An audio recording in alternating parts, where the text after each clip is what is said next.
primarily looking at academic indicators, but I started my career in kind of campaign elections, kind of taking interest in this stuff since I walked off of Berea College campus 10 years ago. Voting is my jam. I registered to vote August 11th, 2007. It's the same day that I took my first action to participate in a voter registration drive. And one of the most powerful moments that day was a conversation I had with a guy at West Louisville. I tracked out this little excited 20-year-old trying to register this guy to vote, and he said, "Man, you don't want to talk to me. I'm a felon, so I can't vote here." And it was a real sort of in this day of excitement that I had. I registered other folks to vote. I had kind of this gut check conversation with someone. I recognized that it was not something that everybody here could participate in.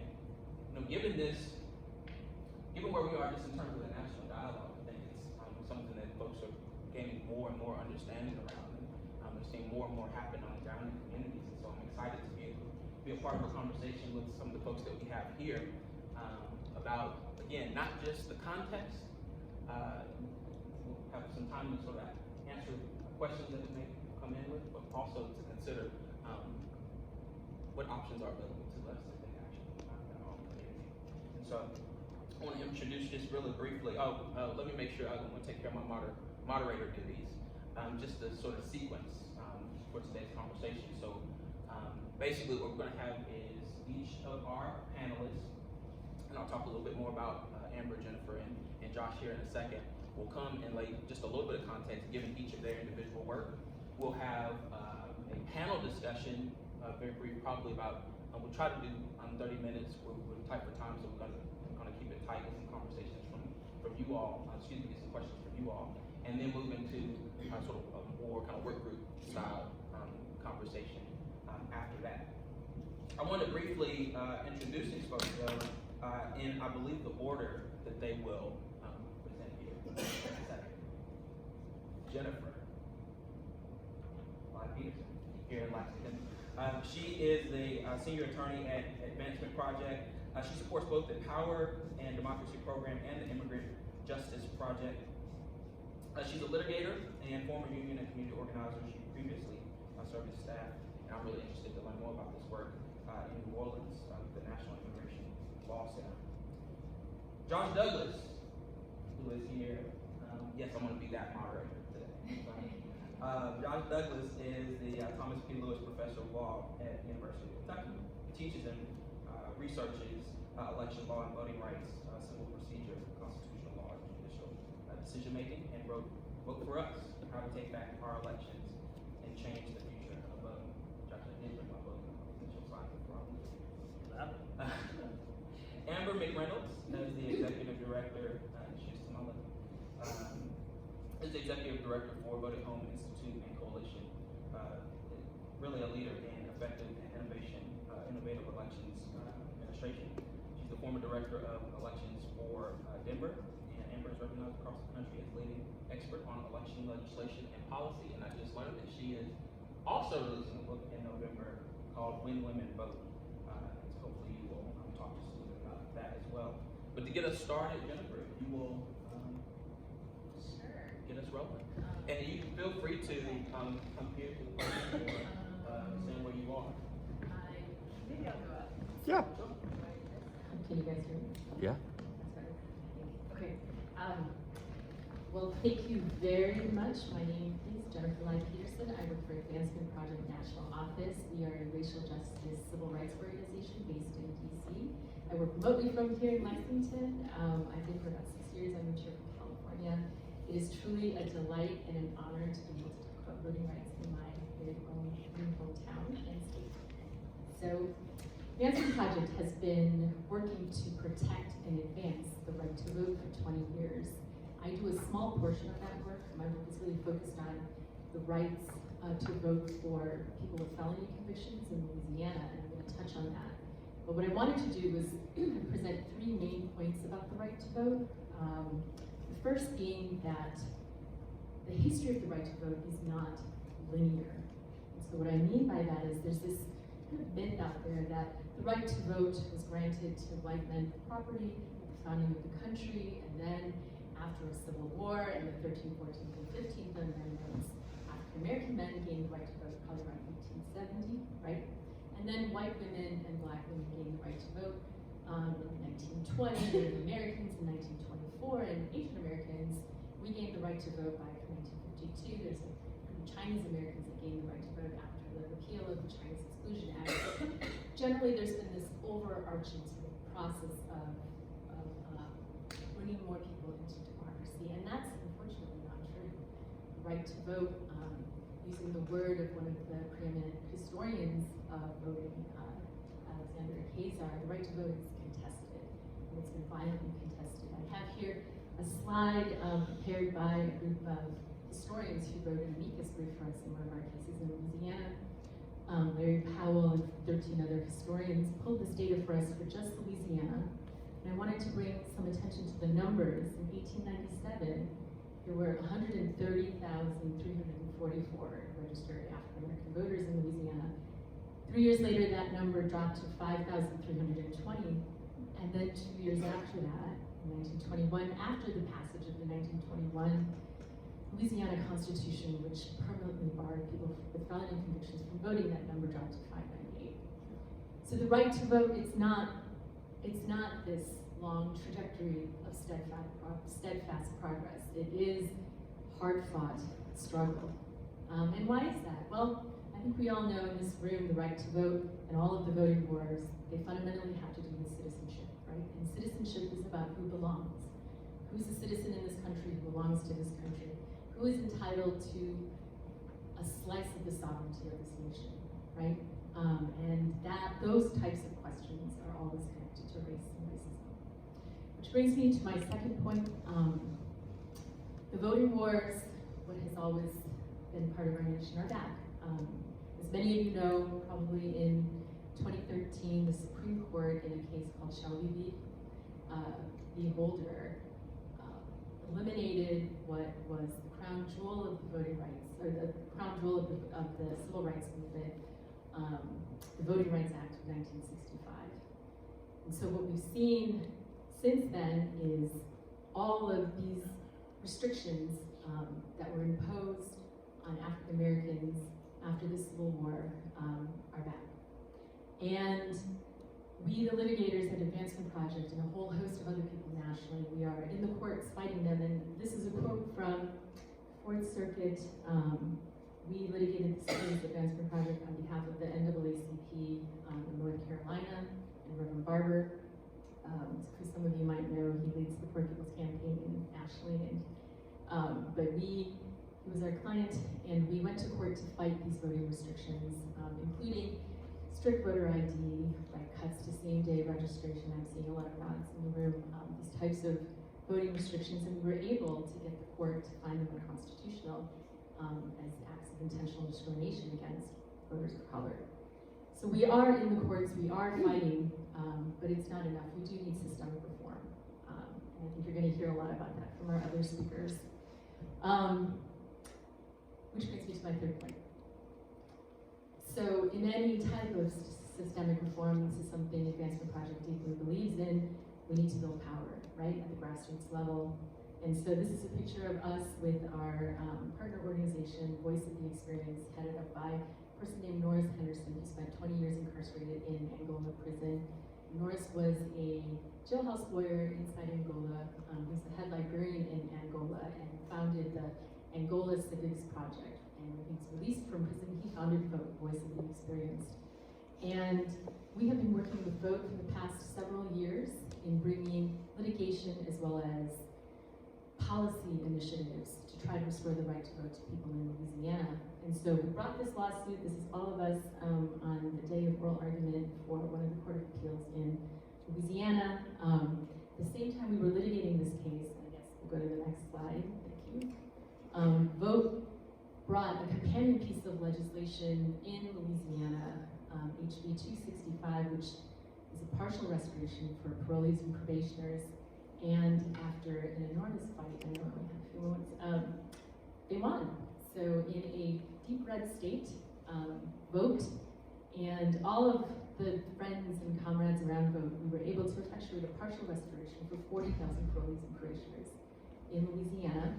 The law was signed, or the bill was signed into law by the governor last year, and on last slide, here we are now registering people to vote in Louisiana, formerly incarcerated people. And I can talk more about that later. That's what I wanted to present, these 3 points. One other thing about Advancement Project, there are a lot of national organizations who do voting rights, thankfully. I'm proud to say that we are now the ones that have the endorsement of Ben & Jerry's. Ben & Jerry's recently named an ice cream after us. It's called Justice Remixed, and it is available at the Kroger. So if you're so inclined, you could get some ice cream and support the fight to bring justice to all communities.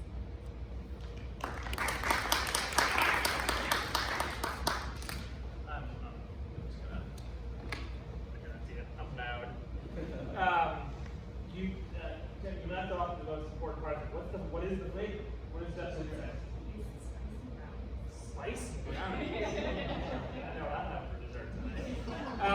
I'm not gonna use the mic because I'm loud. If someone can't hear me, let me know. But that will be the first time ever that someone hasn't been able to hear me.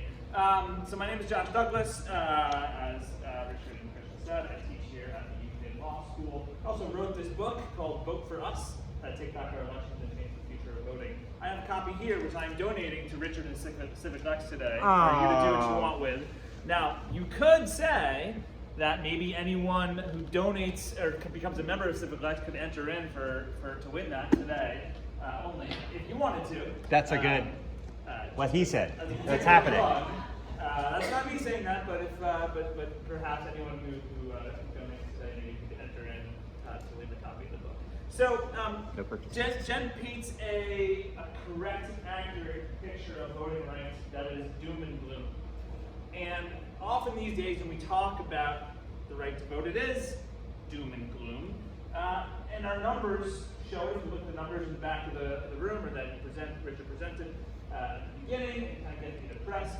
If you think about just voter turnout in our election, so 2016, the presidential election, turnout was nationwide about 60%, which means that 40% of the electorate didn't show up. In the 2018 midterms, we had nationwide turnout of about 50%, and that was a record, and people were celebrating. This was decades. Like, I can't believe how good voter engagement is, and I thought, half the eligible electorate isn't showing up, and this is good, we're celebrating that? That's not good. Here in Kentucky in 2015, our last gubernatorial election, turnout was 31%. That means that the winner, Republican Matt Bevin, received the votes of about 16% statewide of the electorate. That's not good enough, right? We can do better and we must do better. So what I set out to do in writing this book was to look for what can we do and to do so in a positive way. What are the good things happening in voting rights? Where is there positive news? And when I tell people I wrote a positive book about the right to vote, they often say, oh, it's just a page long, right? And no, it's like you can see, I got lots of stuff in there. So what did I do? I looked for individuals. I looked for people. I looked for what I call democracy champions. Everyday Americans who are working to make their voting system more inclusive, more democratic, more convenient, and ultimately leading to higher turnout. And I think the power of the stories I tell are that these are everyday Americans. Now, I don't have to tell you all the power or the importance of becoming involved, because you all are here on a Sunday afternoon to talk about voting rights. But I hope the message that you get in the few minutes I have here is that change is possible because of people like you. That it does take just one individual who can change the scope of the way democracy works. So my first story is about a guy named West Powell. And it actually comes here from Kentucky. As the introduction said, Kentucky is one of the few states that has the worst felony disenfranchisement law in the country. Felons are disenfranchised, that is, those who committed a crime, a felony level crime, lose their right to vote for life. And we've got Virginia is on the list, but the past two governors have been signing executive orders to re-enfranchise felons. So as long as that continues, that's good news.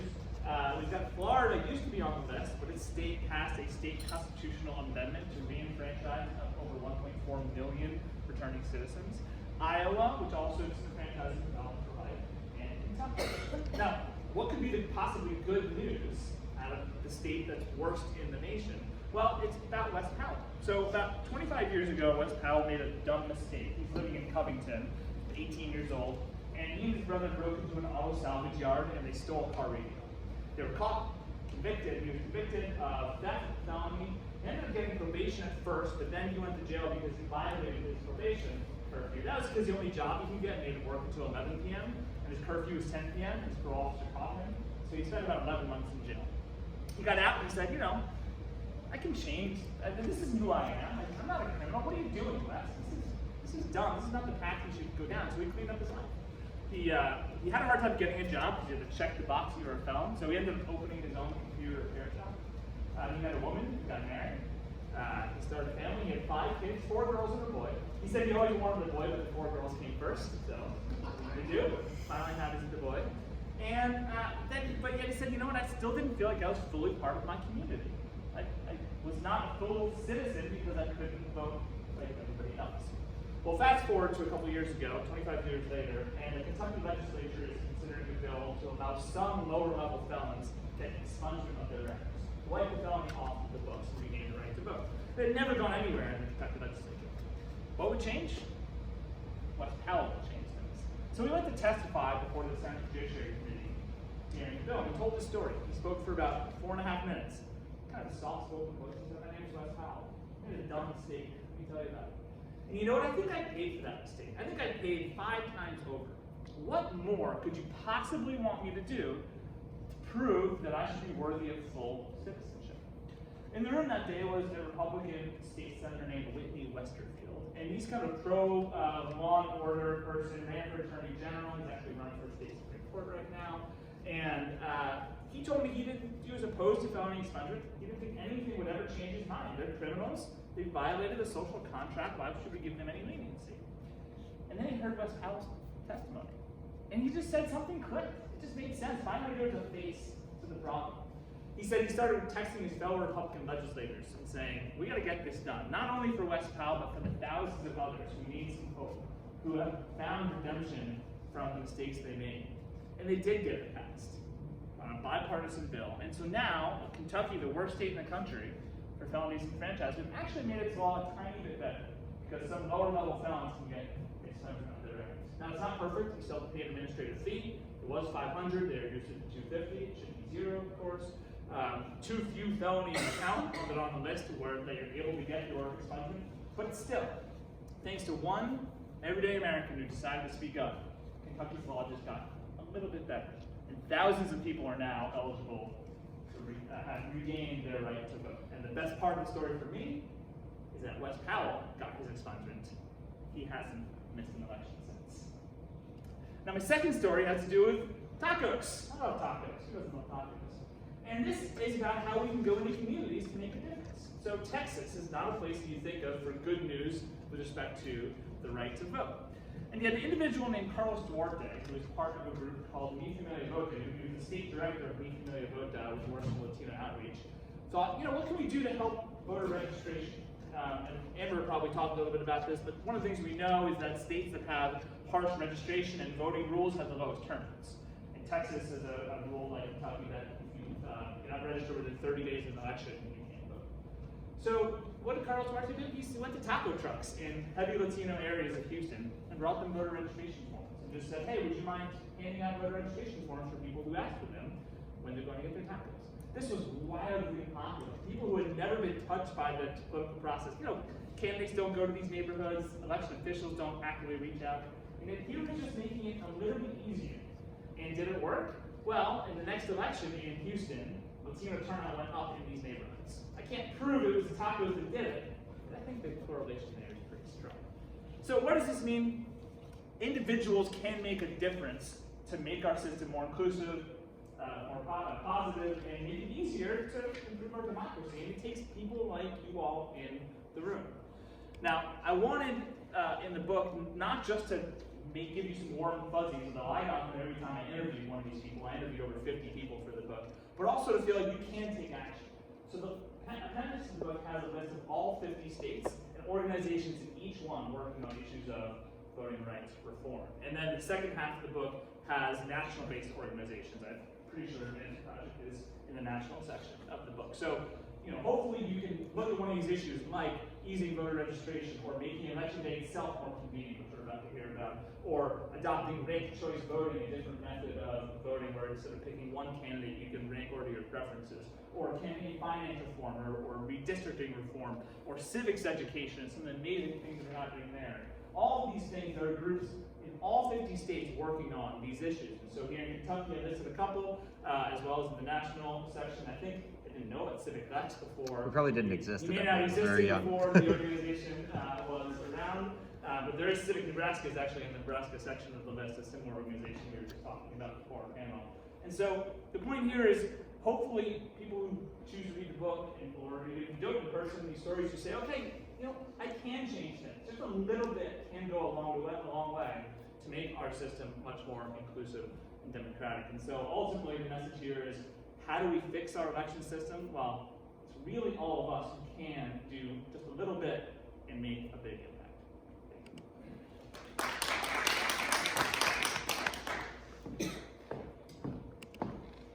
Okay, so it's great to be here. I actually flew out from Denver this morning and headed back out again right after that. So it's been quite the travel day for me, but I am just really happy to be here and to see you all here today talking about these important issues. So I pretty much start almost every presentation with just saying that we need to put voters first. And as you heard from Josh as well as Jennifer and Christian, the history of voting rights going back to women's suffrage and even before that, the entire really voting history in the United States has been about leaving people out. And we've seen that through various points in history. Christian mentioned their book. I've got a little bit of a slide on that, but When Women Vote is the title of our book, and we look at the history of suffrage and how it relates to basically modern day voting challenges. We've interviewed women around the country to talk about this, and we tie it all in with really the need for more women representation across the country, because we're still lagging so much in terms of being equally represented in Congress at only 26%, and a lot of people say 2018 was the year of the woman, and really we had that 3 times in the last 30 years, and it really hasn't gotten us that much farther. So the book is all nonpartisan, and it's written kind of with a tie back to suffrage, but really just talks about a lot of what I'm going to talk about here today, which is our need for change and our need for further improvement to improve turnout, because 50% turnout in the 2018 election is not enough. It's no wonder that many people don't trust the government that's either representing them in their state level or in Congress. And we see a lot of disconnect because people are disengaging because they ultimately don't trust the process. So go ahead 2 slides forward, and click again. So if you look up here, these are all headlines from the 2018 elections. So pictures of long lines, headlines across various states. A lot of headlines from Georgia. New York City is also in here. A lot of people focused on lines in Georgia that were close to 5 hours long in some places. I don't know if any of you have waited longer than an hour in line, or even a half hour. There's at least one, but 5 hours waiting in line to vote, that alone disenfranchises a significant number of people. The crazy thing though is Georgia has automatic registration, they have online registration, they have early voting, they have no excuse absentee, and they still had those lines on election day.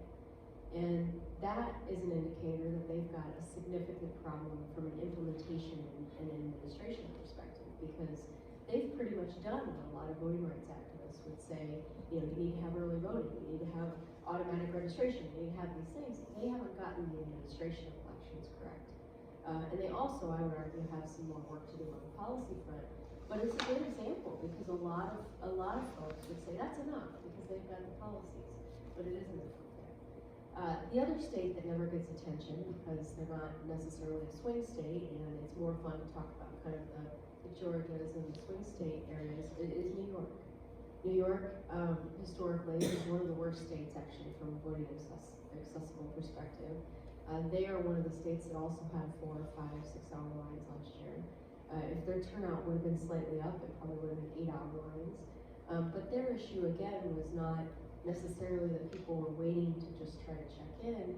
They had machine scanner problems with the counting of the ballots. So they were jamming, and people were literally waiting in line just to get their ballots scanned at one of the many polling places.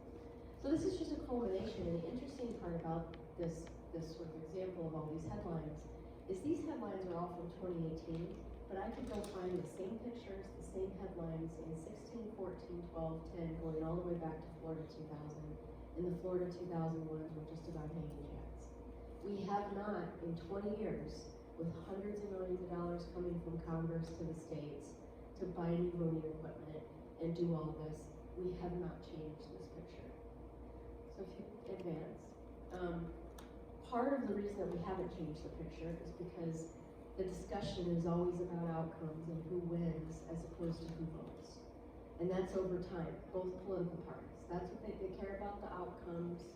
They care about getting your data as a voter. They care about, the outcome of the election and how they can dictate what that is, whether it's through gerrymandering, through voting policies, through leaving people out. We've seen it across the board. I have legislators on both sides of the aisle when I go out and talk about reform say, would I have won if your reform was in place?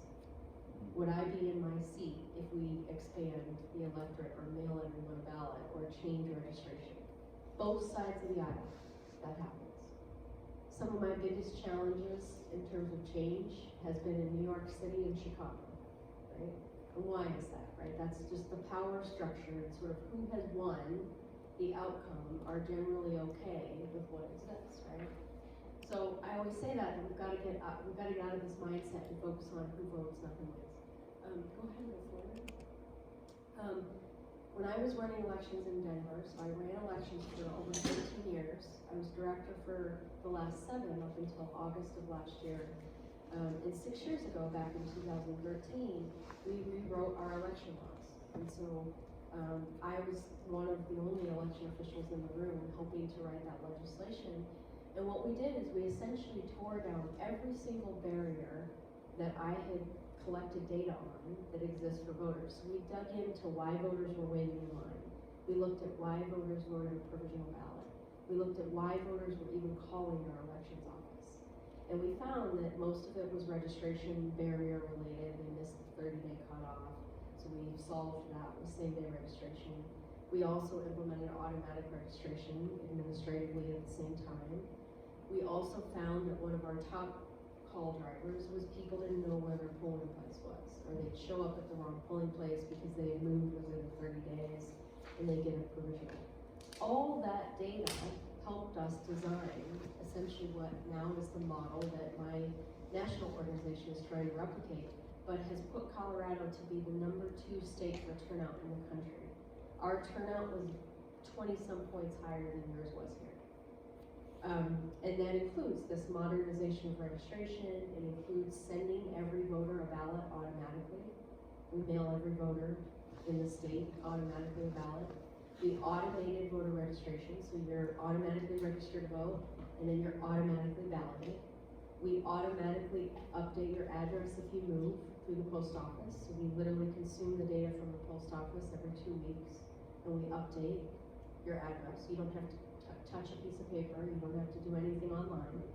And so by automating all of this, Colorado also has the cleanest address voter files in the country, right? Our political parties love it because they don't get as much undeliverable mail, and when they show up and knock on people's doors, they're actually there, right? So it has affected and impacted everyone in a positive way. It's also reduced our cost. So Colorado, when we implemented this model, saw a cost savings on average across the board in all counties by about 40%. So when you get down to the local level, who are actually carrying the brunt of the cost of elections, that's significant, right? Because that means now rec centers or libraries or transportation things can happen with those dollars that aren't being wasted with an inefficient process. The other big area of cost savings that we saw in Colorado was capital expenditures on voting systems. So when we went to buy a new voting system, we had reduced our polling places. So a lot of, you always hear talk around the country, well, reduction in polling places is bad, right? For us, even though we did take down the total number of sites significantly, we expanded the number that voters had. So you as an individual no longer are assigned to one location. First you get your ballot in the mail, but your second option is if you want to go in person, you can go to any vote center. So instead of having one location, you have 35 as a voter, right? So we expanded your individual options, but reduced the assigned government force locations like what you guys have here in Kentucky. So it's a good example of how you can, while reducing locations, you're actually expanding the options of your voters. And by doing that, when we went to buy a new voting system, it cost us a tenth of what it would have. So Colorado as a state was able to implement a new voting system to the cost of $20 million. It would have been close to $200 million had we not done this. Georgia is about ready to spend $200 million plus on a new voting system. And my guess is those same lines and pictures of lines will be there next year in Georgia, right? So that's that kind of like policy process tech, then you can actually improve the voting experience. The other thing I want to share today, and I hope we can talk a little bit more about this, is we need to simplify the terminology around the voting process. Most voters don't know register to vote or early voting or polling places, or I mean, they just want to vote, right? And so I think in a lot of ways we've overcomplicated this process, and one of the things that we can do is to simplify it for voters and focus on what their needs are. So I sort of always say you can either vote at home, and we can mail you a ballot, or if you're a military voter, you can get your ballot that way, or there's some other emergency process for you, or you vote in person, and the options there are, in some states, vote centers, like Colorado and California, a lot of western states, or early voting, or assigned polling place. So kind of just, you're either voting in person, or you're voting at your home. Those are sort of the way I like to separate the two. So next slide. I don't know if the video is going to play. I don't think it's going to. Okay, we'll send the video around. Keep going. So I want to talk a little bit about Kentucky. Josh mentioned a few stats on Kentucky. Kentucky does not do well from an election performance perspective, as I'm sure that you all know. But this is actually MIT's election performance index. So they basically have a list of data points that they analyze states on. In 2016, Kentucky ranked number 44. So you're only above 6 other states, and the other 6 states, if you're not above them, then, you know, I mean, it's not much to celebrate, I guess is the point. But if you go to the next slide, well, a couple of the stats that I wanted to point out, that don't get talked about a lot, but Kentucky ranked 37th in accessible voting options, so disability or illness-related voting problems. So that means voters that have accessible challenges had a significant number of issues in Kentucky comparatively to other states. And part of the reason there is you restrict voting at home. So we know that voting at home is one of the ways to solve disability issues, because transportation to the thing is usually the #1 reason why a lot of voters with disabilities have challenges, right? The other one that you had a very bad number in, among many, is military and overseas ballots rejected. Kentucky ranked 35th, right? So that means you've got military and overseas voters, military, active duty military voters overseas serving, and their ballots are getting rejected because they're either showing up late or there isn't an accessible option, right? So I wanted to highlight those two because those are like there's obvious ways to fix those, even without legislation, both of those, right? So go forward. This is another graph. These are the top 25 states with the most number of voters at polling places, meaning the most voters in line. Kentucky isn't as bad as others, but if you look at this, what we've done is we've correlated where you have no excuse absentee versus excuse required. So the red is excuse required, the gray is excuse required with an age waiver, which is what you guys have in Kentucky, and you're on this top 25 list, right? So we know that when you make it more difficult to get a ballot at home or an early vote, which you don't have any of here, all of those factors contribute to those lines and those headlines that we saw, right? So next slide. So this map is turnout in 2018, and you can see Kentucky's kind of in this 45 to 50%, so we're under 50% turnout.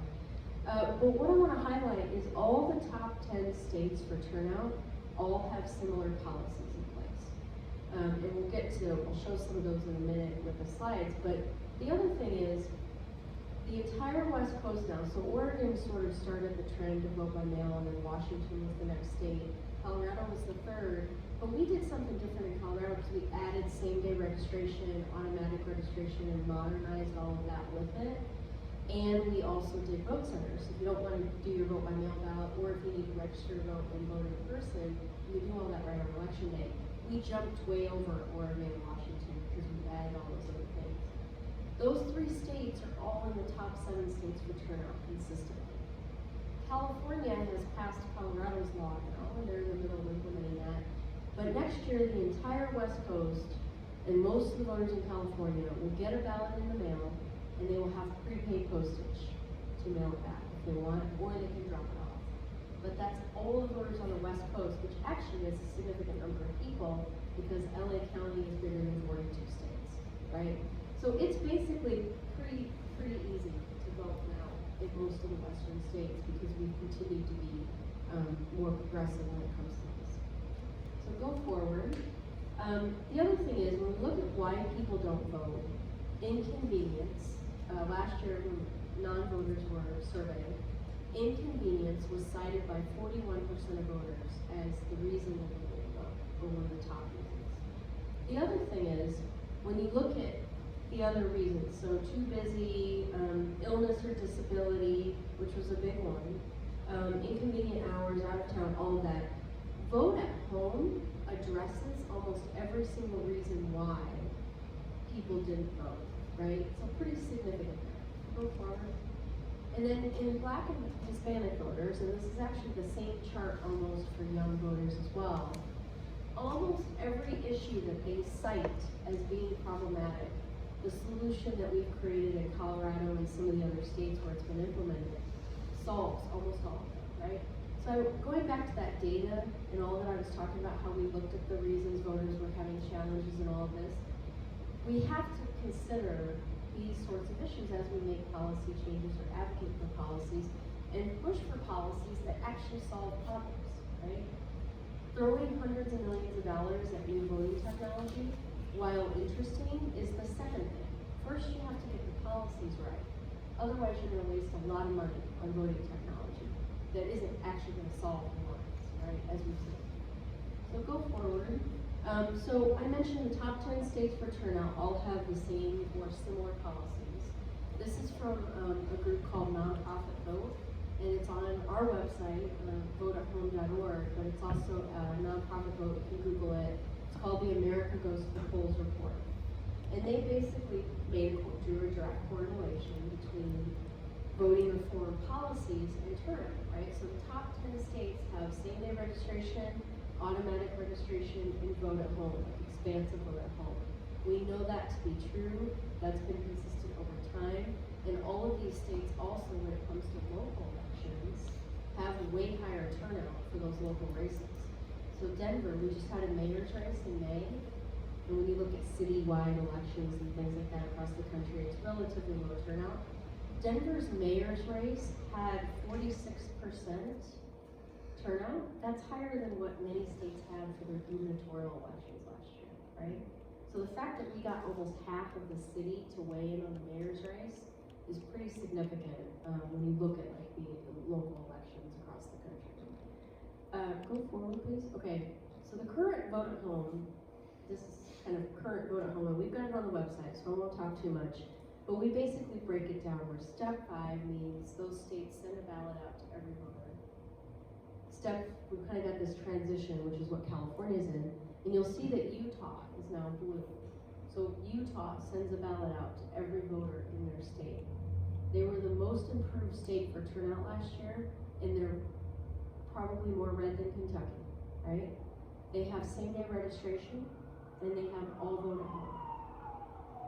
When I say that to people, they're like, Utah? Utah, really? But this reform crosses partisan divides. It just makes it easier for all voters, and it boosts turnout amongst all demographics. It particularly helps voters that have particular challenges, whether it's young voters that move a lot, voters that are challenged with accessible issues, or voters that are traditionally disenfranchised because they work multiple jobs or those sorts of things. You skip this one. I don't think that video is going to work, but we'll send that around. So, I want to just briefly touch on this, and then I'll sit down because I know I've gone really late. But there's a lot of things that do not require legislation. And when I started in Denver 13 years ago, I went into an office where I was the youngest person. I had a lot of people that didn't want to change anything, thought it worked great for everybody. A lot of adversity to change, and it was really tough to be there for the first year. Denver then had a bad election within a year that I was there. I was responsible for the vote by mail processes. That part worked. The technology at the vote centers in the field did not work at all. And this was also before we reformed everything. So this is going back, 13 years, 12 years. Denver had a very bad election, long lines because of the technology failure. They did it all wrong. So because of that, Denver was forced to change. Most people got fired. I was one of 3 people essentially that stayed. I got promoted to a leadership job. And my new boss who promoted me said, "Do you want to be part of the change here?" And I said, "Yes, I do, and here's my journal, and I've been taking notes for the past year and a half when no one would listen to me about all the things that we could fix. These things need legislative changes, these things we can do immediately, these things are just technology and we can build technology and figure it out." So I had it all divided. And I always share that because there's always this assumption, well, we've got to get policies changed. And I think Kentucky is ripe for this kind of change, right? Where maybe it might take longer to get the policy stuff done, but there's a lot of things that can be done by citizen groups or convincing election officials to just do things differently, improve customer service, that have an immediate and direct impact on voters. So go forward, and we'll send this around, but this was one of the marketing videos that we did in Denver. Very easy. It has a flush at the end with a toilet. You can kind of see there where the voters sit, right? The whole idea is that they're going to get their mail ballot wherever they are and meet them where they are, right? But this isn't legislation. This is just getting creative with how we do outreach to voters. So go forward.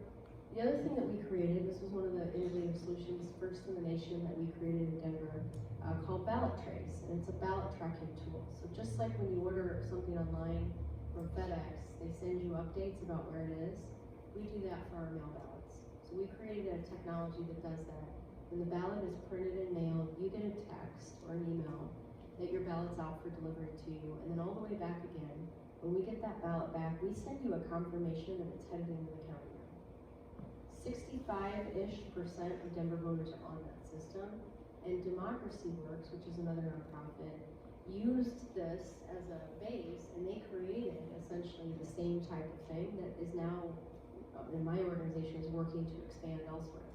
But it does not require legislation, right? So it's a good example of how do we create an engagement tool for voters, an accountability tool for voters, an accountability tool for election officials. In Denver, the officials there literally can track and make sure the post office has delivered everything the way that they should. And if we don't know, if we haven't gotten the right scan data, we can follow up with the post office and say, hey, why don't you have all this done yet? And they're like, how do you know this, right? This has fixed a lot of issues, and it didn't require any legislation. Go forward. This is Democracy Works Ballot Scout. Go forward again. This also didn't require legislation. This is Denver's mobile voting center. So we have vote centers required in the law, and it doesn't say we have a certain number that have to be set up for a certain amount of time, but it doesn't say that we can't go beyond that, and it doesn't say that we can't move the vote center around the city as well. So we added this because what our problem was is we couldn't convince grocery stores or kind of common facilities to give us big spaces for a long period of time. So we got this, and now we can pull it up in the parking lot at a grocery store where a lot of people go to, or we're not using their inside space, we're using their outside space, right? So we can actually use a lot bigger, better locations that maybe don't have space for us inside, by leveraging the outside, and it's actually more visible and easier to find for voters. But it's literally a trailer that gets pulled by a truck and it folds down into a unit.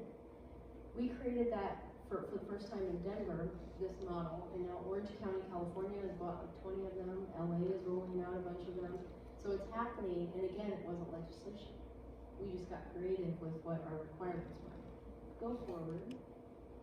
The other thing that was sort of implemented in Colorado that ultimately ended up with legislation, but a couple of counties decided to try out 24-hour drop boxes for mail ballots. We also added drive-up drop-off. So you in Denver, not only can you drop it off at a 24-hour box, you can pull up through a drive-through, hand your ballot out just like you would a food drive-through, and the election judges will take it from you. You never have to get out of the car. So these things were all created without legislation. Legislation now mandates some of the 24-hour boxes in each county, but the concept started with a county clerk saying, why don't we just make this 24/7? And we started, deploying those. Next slide. Another report I just want to draw attention to on our website, Common Cause and Vote at Home co-drafted this report. It explains how we did the entire thing in Colorado. Legislative process, advocacy groups that came together, but it's essentially a playbook for what we did in Colorado. It's a really good resource. Next slide. And then on Vote at Home's website, we have a reference library that puts all of this information, a lot of the research data, reports I referenced, all of it is together in one document. It's literally a PDF document with all kinds of links, but everything is combined into one. And then that's the book, and then we can go forward. My email's up there. So I'm sorry I went way over, but I wanted to make sure I kind of shared everything with you all. I've heard there's a lot of expertise just from my research, direct advocacy, and practitioner perspective. So I think there's lots here. What I would ask you to do, so I'm gonna have a couple questions for this group. I would ask you to kind of be thinking of a question that you may have. So I want to make sure we get a couple questions before we get done. Jennifer, so I'm gonna run back through. Jennifer, you mentioned Shelby, and I feel that I have to ask you a question about Shelby. I'm from Shelby, and so very interested to hear what you think about specifically what you believe the implications of that the Supreme Court decisions were on kind of where we are today. So the Voting Rights Act was the jewel, was one of the jewels of the Civil Rights Movement. How did it impacted the way it was? Yeah, I don't think I emphasized this enough during my remarks that, obviously after the disenfranchisement of African Americans during the Jim Crow period, it took another 100 years, right, before we got the Voting Rights Act. It took the struggle of hundreds of thousands of activists, right, in the student nonviolent coordinating committee, like Ella Baker. There was a civil rights revolution in the South primarily. And the Voting Rights Act, what the Supreme Court did there, the implication there is that once again we are back to this contested struggle for the right to vote. The Voting Rights Act, it stopped, I think, 1,500 discriminatory laws from going into effect, right? And I guess I'll go into a little bit of what the Shelby decision did. What the Supreme Court in Shelby did was it found that the formula for determining which jurisdictions would be covered under what's called Section 5 of the Voting Rights Act. It's called the pre-clearance. Pre-clearance provision. That meant that states that were subject to pre-clearance had to submit any changes to their voting laws to the U.S. District Court in D.C. or to the Department of Justice before implementing these voting laws, right? And so you had states from the Deep South that were part of this pre-clearance program. And what the Shelby decision did was it struck down the formula for determining which states would fall under Section 5 pre-clearance. So this then allowed states around the country to then implement potentially discriminatory voting laws. We saw Texas, right after the Shelby decision, Texas, the Attorney General of Texas announced that it was going to go ahead with its strict voter ID law. And we saw North Carolina, the case that I've tried to emphasize here, within weeks of the Shelby decision, they passed this monstrous vote suppression law that we were able to defeat. So I think the implications of Shelby is ongoing. Like there are just you know, I think there's hundreds of lawyers in the courts. I think Professor Douglas knows a lot about this, who are fighting back discriminatory voting laws in multiple arenas. I think academics, and I think Professor Douglas could talk about this, Josh could talk about this. I think there's the reasoning that the court used to strike down Shelby is very interesting. This notion of equal state sovereignty, there's a lot of scholars who say, what is that, right? Well, it doesn't really exist, right, in law. So that's, I think, perhaps I'll save that for the academics to talk about. But we, the litigators and the organizers and the activists and the communicators, we are on the front lines of defending the right to vote, and the Shelby decision is a lot harder. When you mentioned North Carolina, what I think of is North Carolina in 2016, not the worst, weeks before Election Day, and I remember that there were stories of voters being pulled from the rolls, like they're going to vote and learning, like when they go to their polling places, that they're not eligible to vote. That they have early voting there, so people are finding that out. Again, just weeks before Election Day, I think through legal action. I can't remember if the Advancement Project was on that case, but being able to beat that back. Yeah, I think I don't want to hear from my comments, but I think that's part of the problem with in the absence of Section 5, right? We now have a situation where states then take action and then we sue, but then that disenfranchisement has already occurred, right? We don't have the pre-clearance provision. We do, however, still have Section 2 of the Voting Rights Act. That's a very powerful provision. It creates a nationwide ban on discrimination in voting, and that's what we've been using. And we're creating some good law in that area, but at the same time, you know, it's just, we're running, right? We're running to catch up to the people who want to suppress the right to vote. And Josh, so you discussed civic education a little bit, and I feel like this sort of gets to the point that Jennifer is making as well, because I want to ask you, so I asked from the perspective of understanding that sometimes when we talk about civic education, in our state house, it's about students and young people and the conversations that they're having in school, and there's some civics tests that get taken and so forth. And then also, conversations like this where community folks are discussing sort of what we need to know to better engage in the process. And I would ask you, what do we need to know in terms of how we engage in and participate in this process, what's necessary? Sure, that's a great question. First, before I answer that, I just want to tell a quick story that I thought of as I was listening to the presentations. And then I'll answer the question. So when Richard and I had coffee a couple months ago in the summer, and he said, I kind of want to do a community forum on voting rights. And he said, I think it'd be good if we could have someone maybe who's kind of been litigating voter suppression issues, someone who's on the front line of advancing positive policies and making the voting process easier, and kind of a community organizer, someone who's been out in the community. And it was, I said, okay, well, here are my top choices then. Jen for someone who's been litigating on the front lines, Amber for someone who's at the top of making our system easier and more inclusive, Christian for someone who's out in the community a lot. I didn't think it would be even this good. So I just want to say that I'm thrilled that we had this kind of all-star panel be able to come together, and all my top choices for who I wanted to be on the panel made it all work. So just thank you all for coming, and especially Amber for coming from so far away. In terms of civics education, so when we think of civics education in the schools in particular, most of us think, well, it's kind of boring, right? A lot of it is, we learn checks and balances of, the three branches of government. As somebody who teaches constitutional law, I find that stuff kind of interesting, but I don't think most 16-year-olds probably are enthralled by that. We might think of, we got to watch the I'm Just a Bill video. Remember that? I'm just a bill, got no bill, right? But I mean, that's kind of, and that's about it.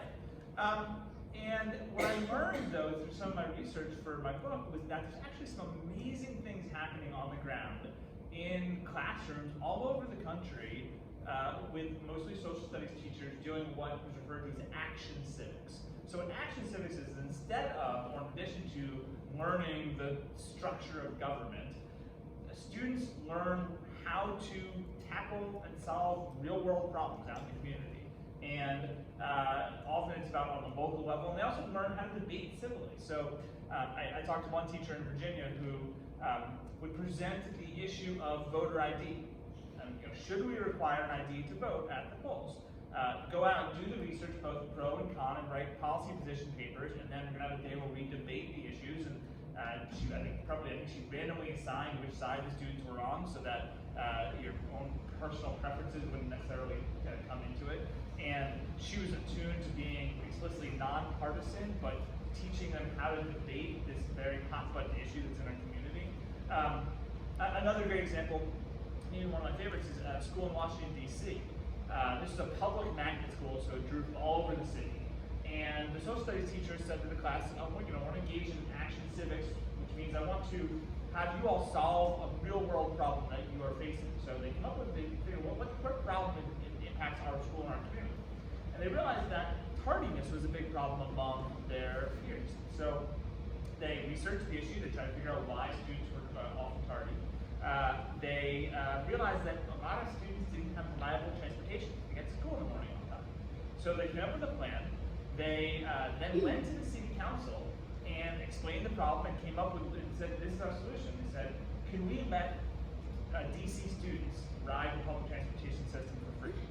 And the DC City Council then passed a program called Kids Ride Free, where anyone, it started with public schools, it expanded to anyone under the age of, I think, 21 now, can get a Kids Ride Free card to ride the metro or the bus system in Washington, D.C. And once they implemented that, tardiness went down in the schools.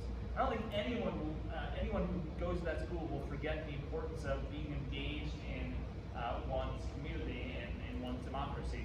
I think right now we have a problem, which is that we want to throw money and throw solutions at what many perceive as the civic education problem. And so we do things like states are passing laws that you can't graduate from high school unless you pass the same citizenship test that new citizens have to pass to become American citizens.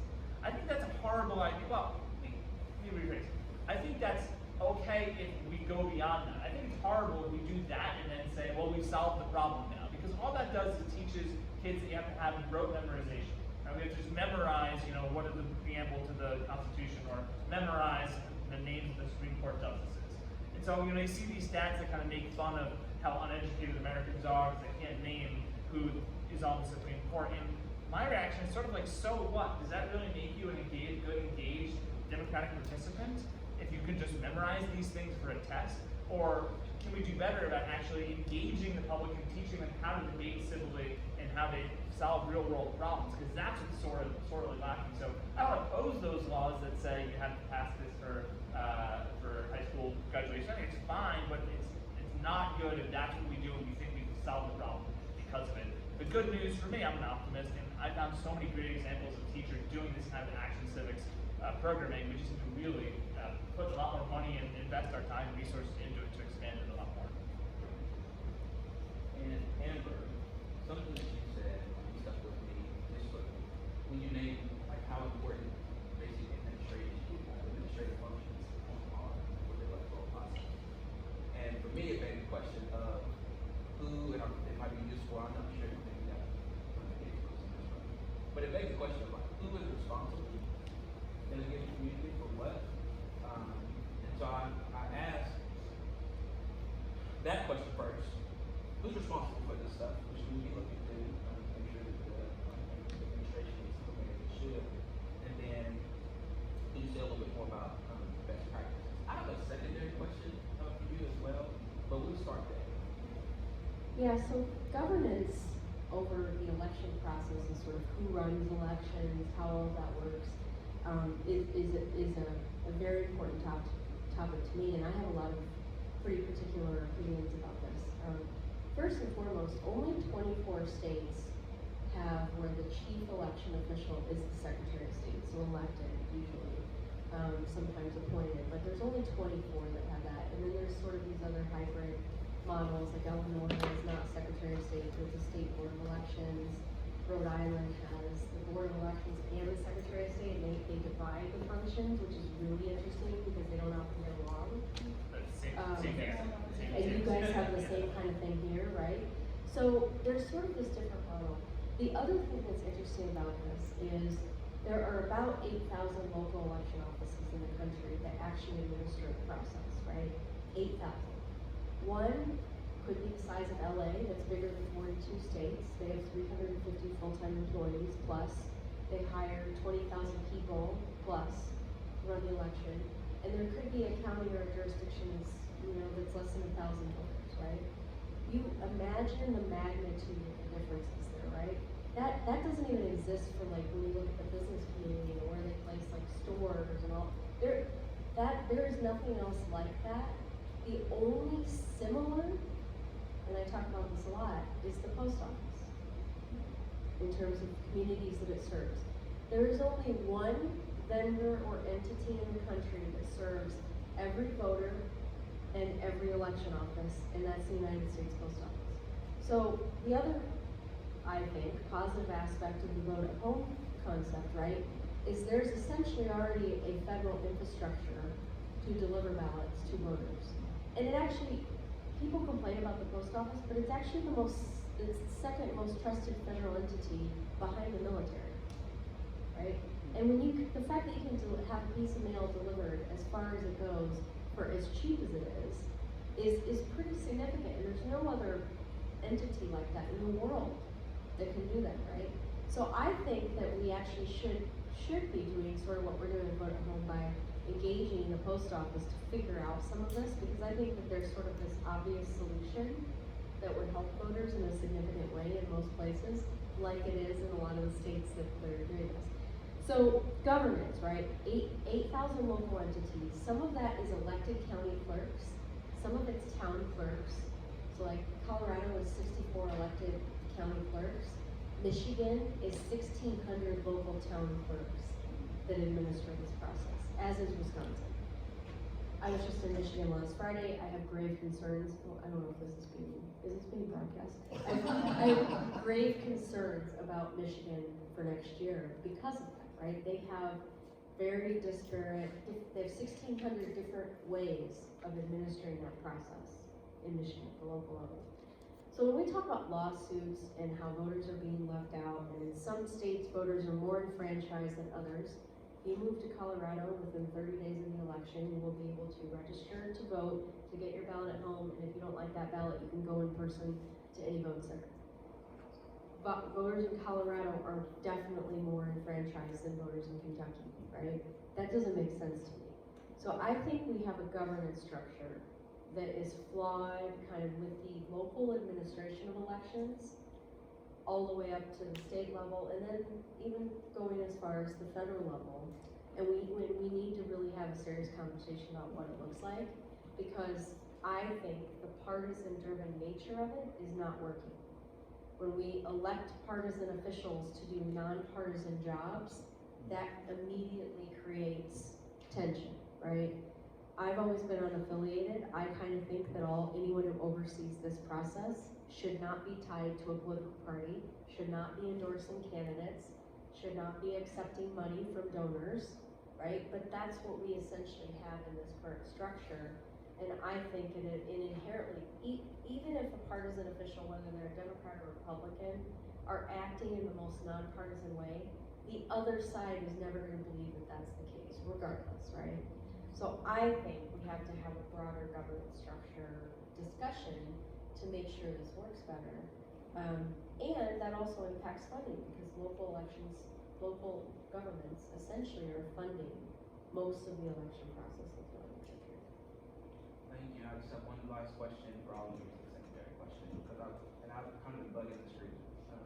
Because I have a personal question about what we've seen in Ohio.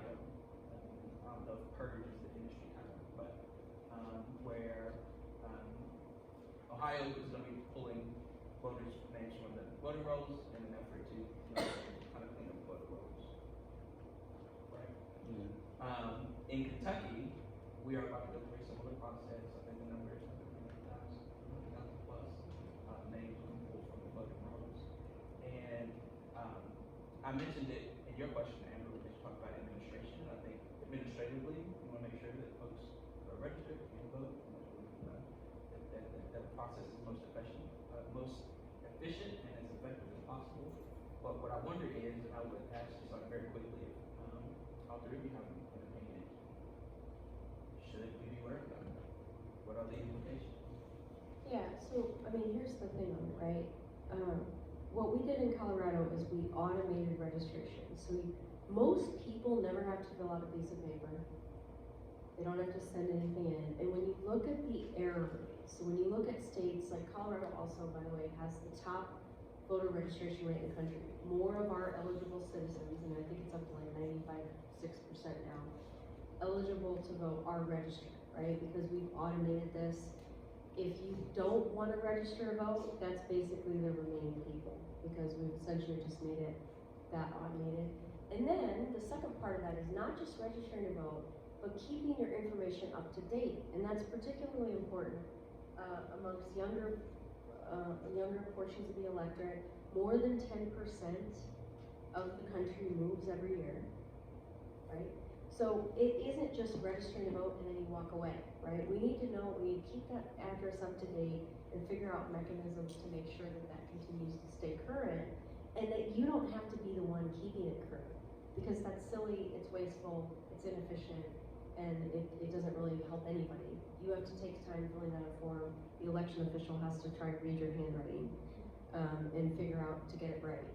And the most errors in registration, incomplete registrations, issues that come up that prevent people from voting come off of paper forms, and the highest number of them come from, frankly, the groups that are trying to fill the void of voter registration because they're doing it on clipboards, quickly at events. And honestly, a lot of those registrations don't convert into registrations because the information on them can't be deciphered, right? So there's a whole argument, like when people complain about voter registration drives, I'm like, then you must be for automatic registration. And they're like, you know, and then they have to think about it. Well, I go into this explanation of when we automate the process and we sort of make it all mechanical, a lot of that stuff, those groups won't have to fill that void. If you have almost 100% of registered voters in your state, groups don't have to knock on your door and bug you outside the grocery store, right? It just happens. And those groups also don't have to raise money to do that activity, right? They can instead focus on turning out those voters and making sure voters are enfranchised. So this is sort of the business of voter registration that I think we've generally gotten wrong. And that's also why automatic registration has become bipartisan. So Illinois, it was a bipartisan reform. I mentioned Utah. We had a lot of Republicans sign on to that work in Colorado because they saw the efficiencies, right? And then we do have to have clean voter lists. We have to have clean voter lists, otherwise we will have issues with you know, potential fraud, nefarious activity, all those things. We have to have a way to do that. ERIC is a data sharing platform that most states are on. Kentucky's not on ERIC, right? We just signed Did you just join? I think Secretary Grimes did join a couple years ago, I think. That's a good thing, because that's sharing data across state lines. So like if Discussion about it. you move into Kentucky from somewhere else, the election officials will know that you moved there before you register to vote and can send you something proactively, right? Same thing if you move out of Kentucky. Kentucky wants to know that because they don't want to, you know, keep sending you information. But you'll get a notification in your next state that you moved. So we want to make sure that all of that works efficiently, not to purge people, but to actually get people where they're supposed to be so that they can get franchised, right? So I like to kind of reframe the discussion of purging. The reason purges, in theory, exist is to try to do that work. They've been used incorrectly to try to lead people off, right? Mm. So there's sort of it's a good way to kind of reframe the discussion, and frankly turn people that think they're not for automatic registration or same-day registration to be for it, right? Because if you make that easier, then you don't have all this moving people on and off and all of this kind of. So, other So first, Kentucky is a member of ERIC. I just double checked. I don't remember exactly when it joined, but it's listed on the ERIC website. In terms of purging of voter registration, so the Supreme Court upheld the Ohio process just about a year and a half ago. Ohio's process, actually, in Kentucky has a similar process it's about to go through, where if you don't vote in 2 consecutive federal elections, so that's like a presidential and a midterm, so if you don't vote essentially within 2 years, then they'll send you a postcard, and if you don't do anything after you get the postcard, they'll take you off the list. Now, Kentucky's a little bit different because we have this thing called the inactive list, and you can be put on the inactive list, and yet you're still allowed to vote. You're just on the inactive status list, which is kind of weird. Like they maintain a separate list of people who basically haven't showed up in the past couple of elections, and it's not clear why the statute's written that way. But let me make this point about bloated voter registration rules.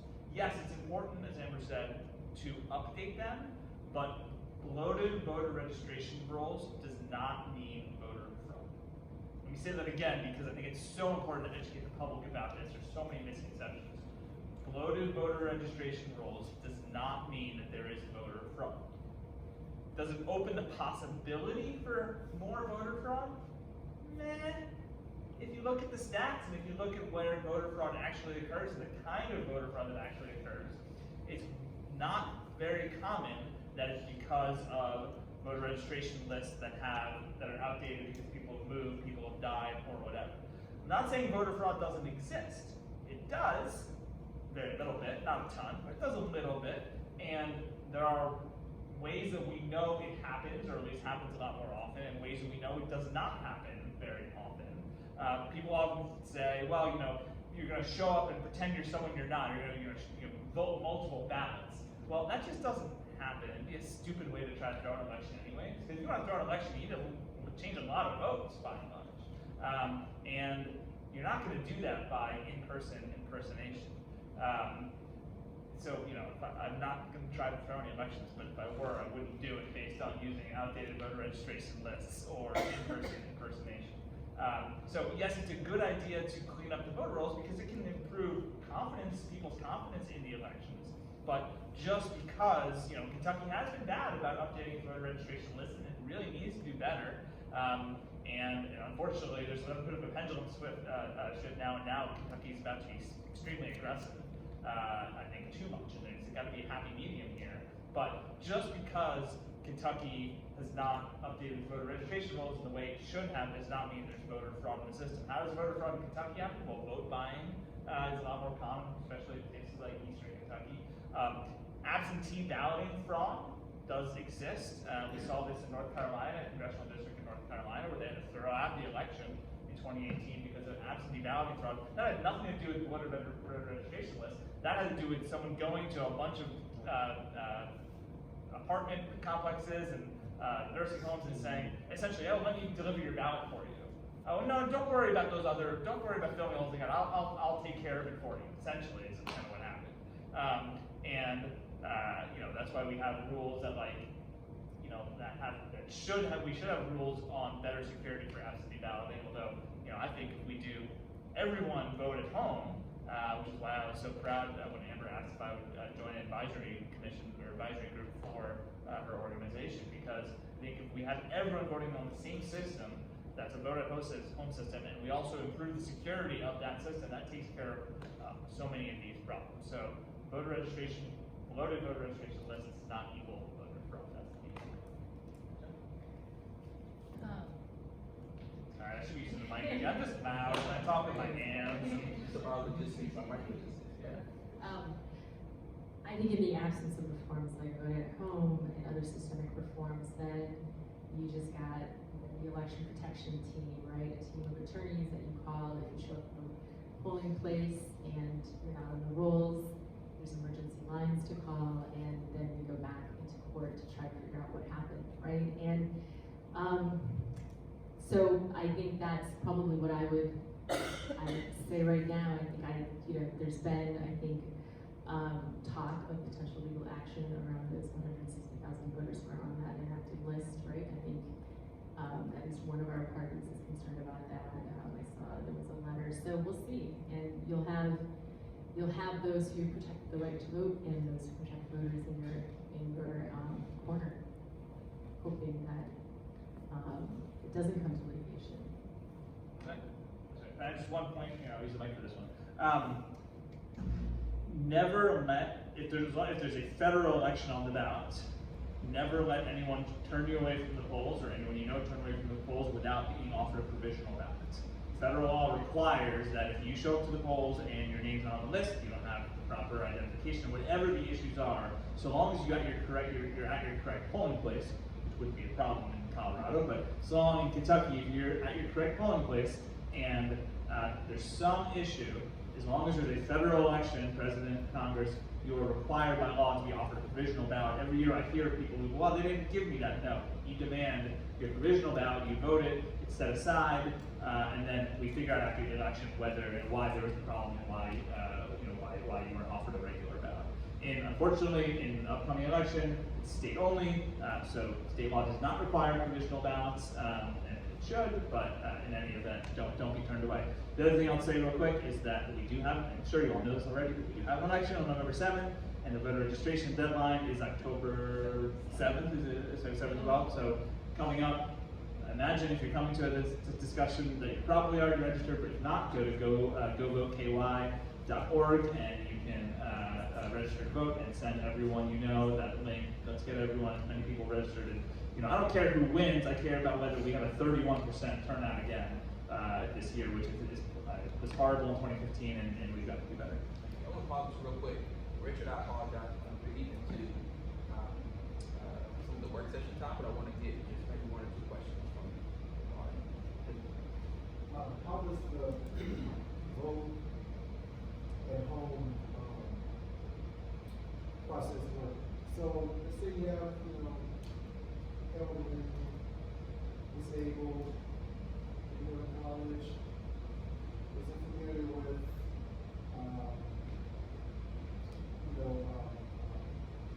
internet and systems like that. How does that, how do you, how do they handle that? Yeah, so there's a couple of things, and I didn't get to go into a lot of the details, but the way that we designed it in Colorado is we've automated registration, right? So it all comes in, and then we basically automated balloting, where your ballot goes out 3 weeks prior to every election across the state. Every county does it exactly the same. And the interesting thing, right, is whenever people bring up, like North Carolina, I wrote a whole op-ed about North Carolina's election fraud, and it wasn't voter fraud, it was election fraud, it was done to the voters. But it's a good example of what happens when you, instead of restricting the bad actors, you restrict individuals. So North Carolina, you have to drop the ballot off at the county office. You can't even drop it off at any polling place, you have to drop it off at the county office. So when you're like not educated, or you maybe work all the time and you're working multiple jobs, and someone comes and knocks at your door and says, I'm gonna save you 30 minutes driving to the clerk's office, and you're like, oh, okay. And oh, you're gonna help me? Great, this is confusing, right? So they preyed on individuals that are overly restricted in the process. Their laws don't restrict the bad actors, they restrict individuals. I always am of the opinion that when we give voters more options, so like we mail it to you, you now have 3 weeks. You can talk to your neighbors, you can talk to friends that you know, you can research. Our ballot was 6 pages in Denver last year. It took me, I did candidates one day, issues another, judges the final day. And I literally spent probably 3 hours researching everything on the ballot. It gives me the time to do that. If I have 20 minutes to fill that ballot out in a booth with no access to people that I know, books that I have, information on the internet, none of that, it's gonna be really difficult, and I'm gonna skip a lot of it, right? So that's the concept. We mail the ballot out. When it comes back to us, the signature has to match, right? So we now also have collected signatures from every voter registration form you filled out, every time you signed your driver's license, we capture every mail ballot, every time you vote, we capture another signature, right? We might have 35 signatures. We have software that matches the signature. If it matches, which is about 40%, then great. If it doesn't, it'll go to 2 election judges, bipartisan, by the way. They have to, you know, say if it's gonna be rejected, the 2 of them have to agree. And we err on the side of voter for that reason. So there's a whole process and policy around how signatures are also determined. That policy and process does not exist in North Carolina. Doesn't exist in the state of Georgia. The state of Georgia, and this is a good example of an issue that was meant to protect voters that is now hurting voters. They, in the state of Georgia, their database, when they go to match signatures on absentee ballots, they have race, party, name, address, and precinct number, all visible on screen while they're checking signatures.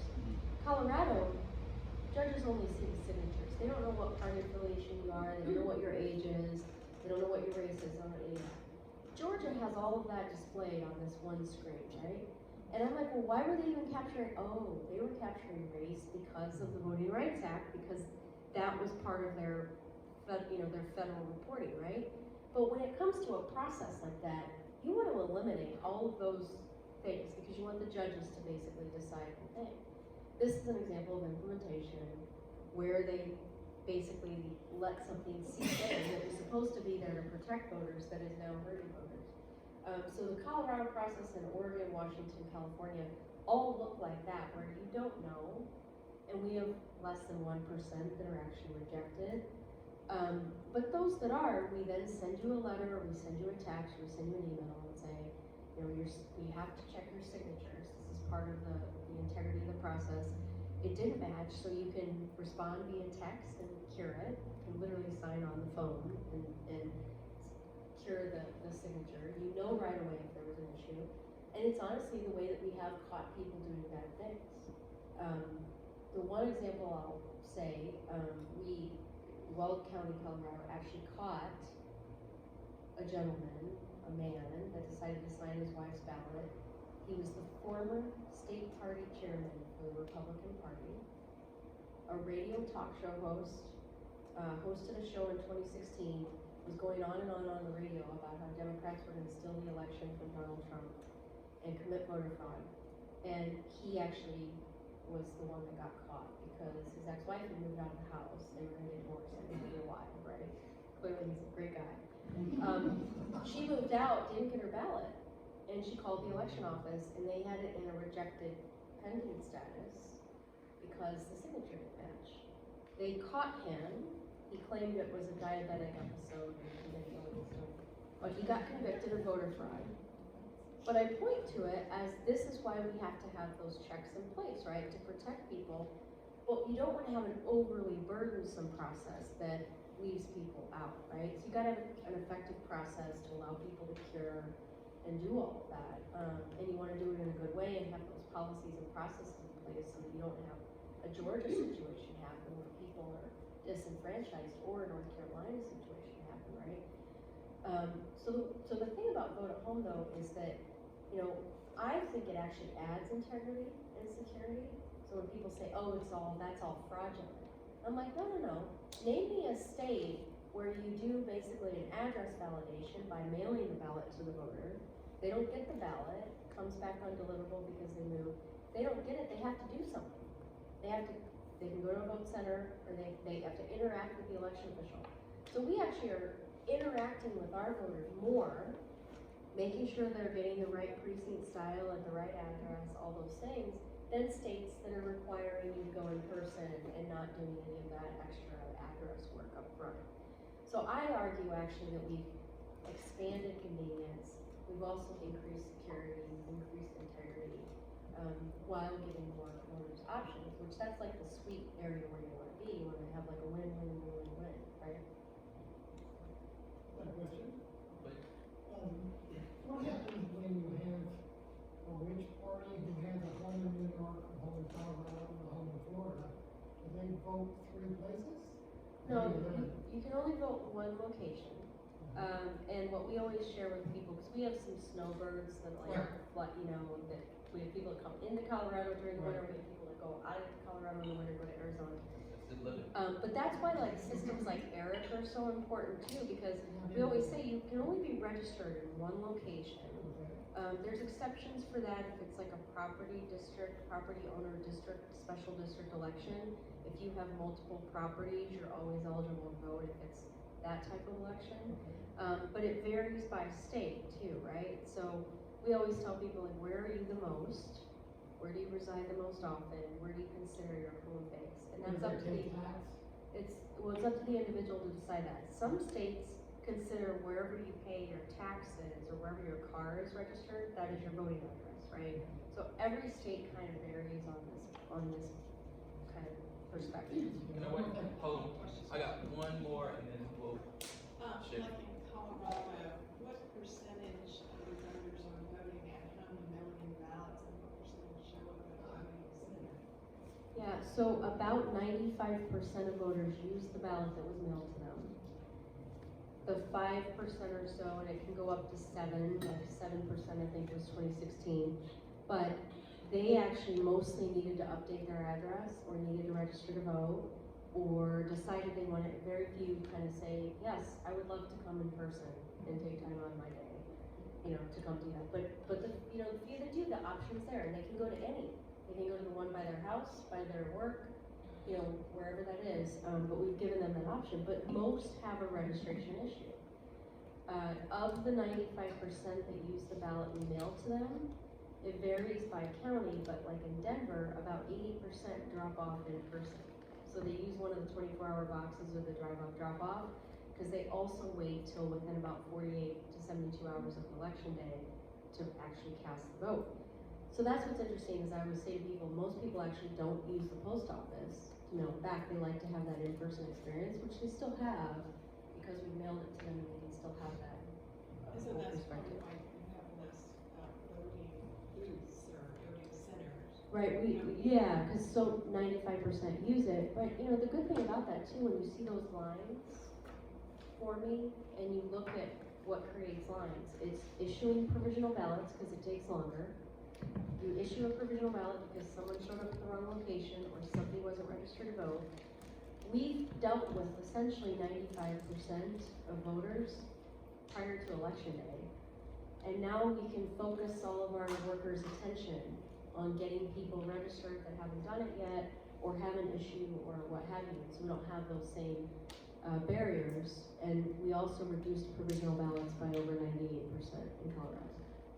Listen, Ken, 2 points real quick, on just the two things you just said. One, I just looked it up because I was curious. There's now 29 states that are a member of ERIC, which is Election Registration Information Centers, what it stands for, that are sharing information and data among each other. Kentucky joined this past summer. The second thing is that, you know, a lot of people, when I talk about voter reforms that make the process easier, more inclusive, more democratic, think that it's code word for one political party should win. And so we're just trying to get more voters for the Democrats, is what I often hear. Vote centers were started by a Republican county clerk in Larimer County, Colorado, a guy named Scott Doyle, who basically, after the 2000 election, was like, you know, this doesn't make sense. I can go to any supermarket and get basically the same thing. Why can't that also be the case for voting? And so he figured out how to make it work in Larimer County, which is just on the border with Wyoming, and then it spread to lots of places. So there are counties in Indiana that use it. Kansas is adopting it. Houston is about to use vote centers. So it's an incremental step towards vote at home, but this is a bipartisan thing. This is not about one political party or the other winning. It's about the voters winning. thank you. In the cut, in the back of the room, so I want to make sure. Can you thank these folks here?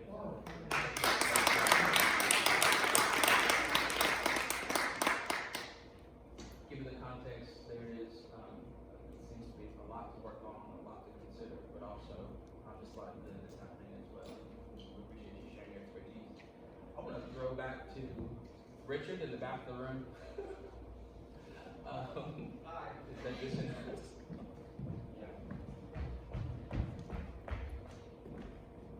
Well, thanks again to this really great panel. You don't have to copy it, but thank you all again. So we're going to move into a little bit of a workshop phase, and for those of you, I see a couple people that are like trickling out. But if you want to stay, we're going to have a conversation sort of a little bit more collaboratively about what we can do to address some of these issues locally. So we're going to actually split up into 3 smaller groups.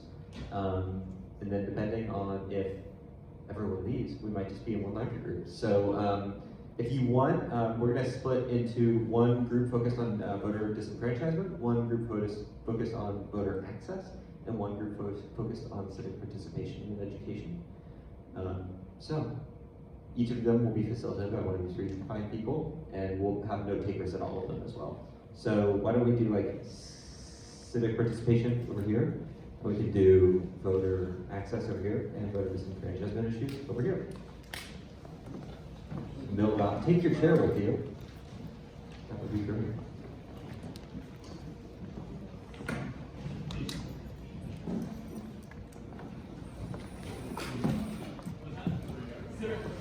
Civic participation.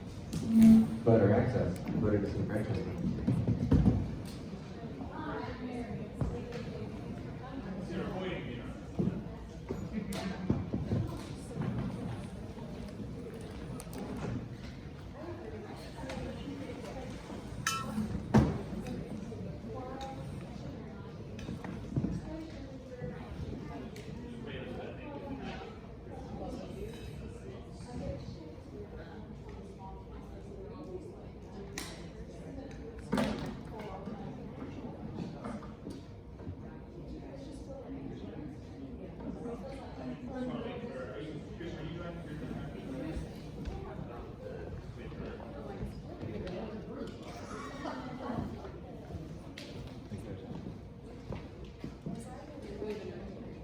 Yeah, I'm waiting.